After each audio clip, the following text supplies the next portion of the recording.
সন্তানহীনা ভাগ্যহীনা rail ব্রাহ্মণ ও সুমিতা ব্রাহ্মণী তারা 12 বছর ধরে দেবাদেব মহাদেবের শিবলিঙ্গ পুজো আসিতেছি, তথাপি তারা দর্শন পায়নি। তাই তারা ছুটে চলেছে শিব মন্দিরের দিকে।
আমাদের মনের বাসনা প্রভু আমার স্ত্রীর গর্ভে যেন একটি পুত্র সন্তান লাভ করে এই মনের কামনা তথাস্তু তদান্তরে ব্রাহ্মণ ব্রাহ্মণী এই নাও ব্রাহ্মণ ব্রাহ্মণী স্বর্ণবিজ্ঞার পবিত্র জল নিত্য নিত্য সুরধনের জলে স্নান সেরে সত্যচিত্র হয়ে তোমরা উভয় দুজনে জল করিবে পান তাতেই তোমাদের মনোবাসনা হইবে পূর্ণ। আমি এখন আসি ব্রাহ্মণ ব্রাহ্মণী, আমি এখন আসি।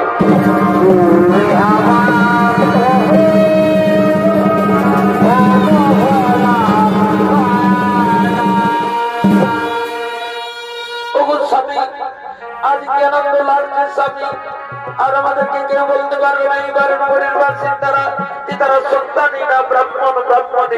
তুমি হবে সন্তানের পিতা আর আমি হব সন্তানের মাতা। হ্যাঁ ব্রাহ্মণী, তুমি ঠিক বলেছো ব্রাহ্মণী, তুমি ঠিক বলেছো। আর আমাদেরকে কেউ বলতে পারবে না এই বারণগরের বাসিন্দারা যে তারা সন্তানহীনা। ব্রাহ্মণী, তুমি হবে সন্তানের মাতা আর আমি হব সন্তানের পিতা। রেখে দাও ব্রাহ্মণী স্বর্ণবিজ্ঞার প্রবৃত্ত জল এই মন্দিরের নিকট। আর চলো ব্রাহ্মণী, চলো যাই আমরা ওই সুরধনের জলে, ওই সুরধনের জলে গিয়ে স্নান সেরে সুন্দর চিত্র হয়ে আমরা উভয় দিকে জল করি পান। তাই চলো স্বামী, আমরা যাই সুরধনের জলে স্নান করিতে।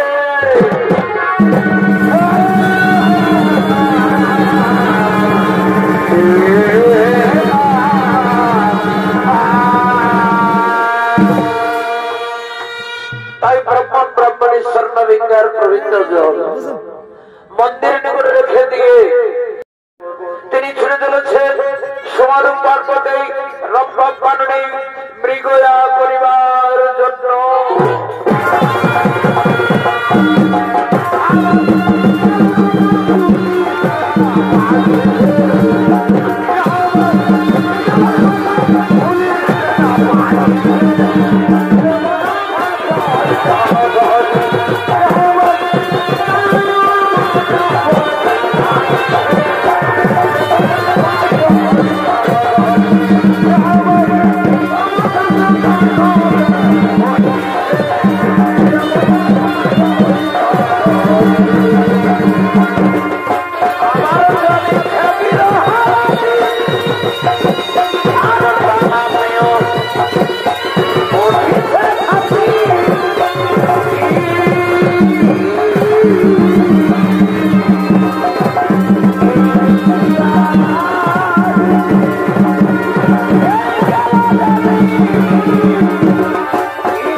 সেনাপতি সৈন্যগণ আমরা সারা রাত তন্ন করে মৃগার সন্ধান করিলাম, কিন্তু কোথায় গিয়ে মৃগার সন্ধান পেলাম না।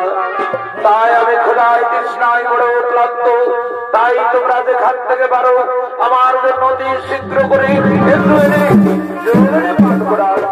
মহারাজ, আমরা প্রথমে যে রম্বকানে মহারাজ, তাই কোথায় জলের আশ্রয় আমরা তা তো বলতে পারবো না মহারাজ।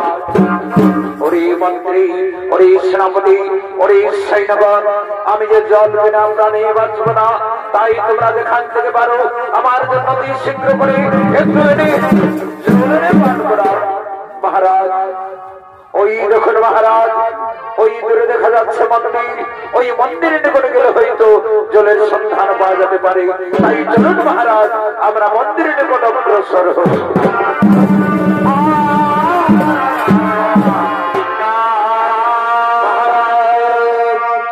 মন্দিরের নিকটে সন্ন্যাভিজ্ঞায় প্রবৃত্ত জল রয়েছে মহারাজ, কিন্তু মহারাজ আপনি ওই জল পান করতে পারবেন না। কারণ ওই জল হয়তো কোন সাধু মনি ঋষি নিত্য নিত্য সবুজার জল রেখে গেছেন। আপনি যদি ওই জল পান করেন তাহলে আপনার অমঙ্গল ঘটতে পারে মহারাজ। ওরে মন্ত্রী, ওরে সেনাপতি, ওরে সৈন্যগণ, মঙ্গল অমঙ্গলের কথা ভাবি করে যেই জল হোক না কেন আমি ওই জলেই করিব পান, আমি ওই জলেই করিব।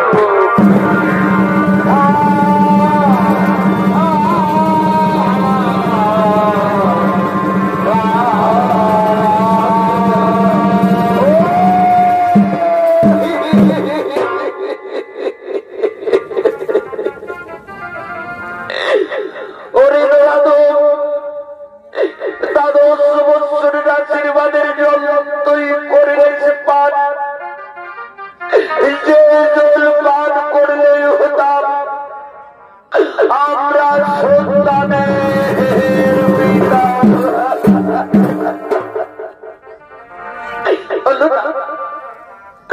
হলো না স্বামী, হলো না কেউ জন্মের সন্তানের পিতা মাতা হতে পারলা।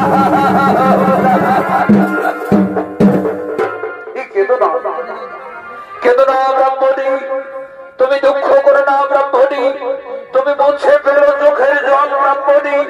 এই ছিল, এই ছিল, এই ছিল মনের গোপালে। জানো, জানো ব্রাহ্মণী, জানো ব্রাহ্মণী, জানো এই মহামূর্খ চিত্রবাহর কি করবো। ওরে মহামূর্খ চিত্রবাহর, যে জল তুই জল মনে করে করেছিস পান, সে জল তুই হজম করতে পারবি না। আমি তোমায় অভিশাপ দিচ্ছি, তোর যত সন্তান হবে ও